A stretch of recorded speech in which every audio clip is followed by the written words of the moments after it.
Assalomu alaykum akalar, ukalar. Sizlarni Toshkentdan Moskva shahriga ketayotgan avtobusimizni qonun qoidalar bilan bir qator tanishtirib o'tamiz.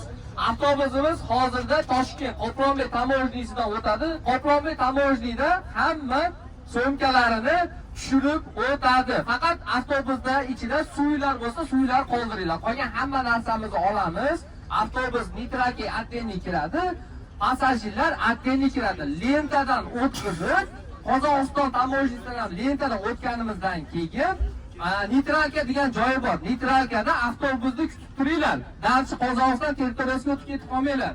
Chunki avtobusda kirayotganda voditeldan, ya'ni shoferlardan nechta yo'lovchi bilan kelding deb sonini so'radi. 51 ta hozir avtobusimizda hamma yo'lovchi bo'ldi. 51 ta yo'lovchini o'sha neytralkadan olib olish kerak. Chiqib ketib qolmanglar. Mabodo kimdir chiqib ketib qolsa, tamoyildan chiqqandan keyin kutib turinglar.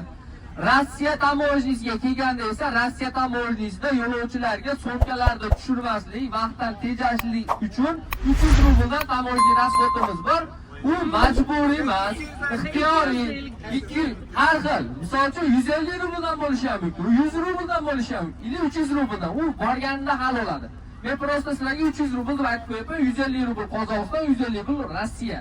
Sumkalar tushmaydi, hamma o'zi bilan o'zi o'tadi.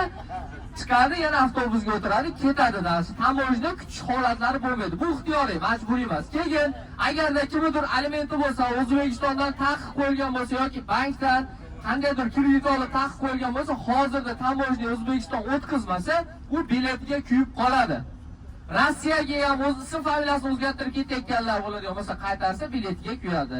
Qizil pasportda pechat yo'q, birinchi marta Rossiya hamda Qozog'iston territoriyasiga kirayotgan ukalarimizga esa u pasportlarni iloji bo'lsa eski pasportlarni yoki ko'p pasportimizni ili metrkamizni metrka tug'ilganlik haqida guvohnomani через WhatsApp uydagilarga aytib hozirda rasmini tushirib olinglar. Chunki Qozog'iston hamda Rossiya tamoyilnilarida ushbu narsalarni so'raydi. Hammaga rahmat, sog' salomat yetinglar. Xudo xolasa 2,5 sutkada avtobusimiz Moskva shahrida bo'ladi.